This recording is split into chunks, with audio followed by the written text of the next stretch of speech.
You bring up the ratings last point there. It is about a third of what Greg Gutfeld is pulling in. Of course, ABC, CBS, NBC, you can still get via the old rabbit ears, so they're in way more homes than really any other channel. So they have a public interest that Chairman Carr has been talking about. A lot of these FCC provisions that the media are freaking out about, they've just never been enforced before. It's kind of like the president enforcing the laws on the books about the border. They're mad about it because they exist. They don't require a new act of Congress. No, exactly.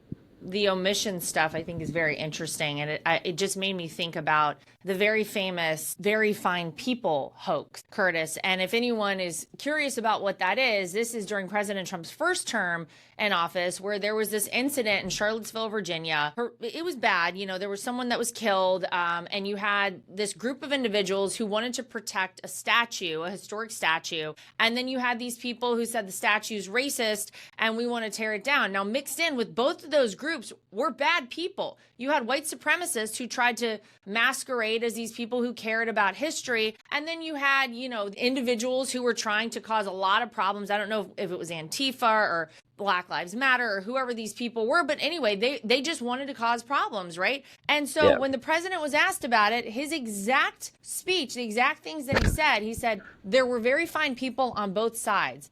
That's where the media, Curtis, cut it off. He said, except the neo-Nazis and white supremacists who should be condemned totally. Now, the media left that out. The vast majority of folks in the media did not play the second part, which is all of it, which is the biggest part of it, of course. But that's what they do. That's how they're so slippery and they're so slick. And they've been trying to do it, by the way, with Charlie Kirk since he was murdered. They've been trying to show these clips out there and say, but wait, he was a bad guy. Look at this.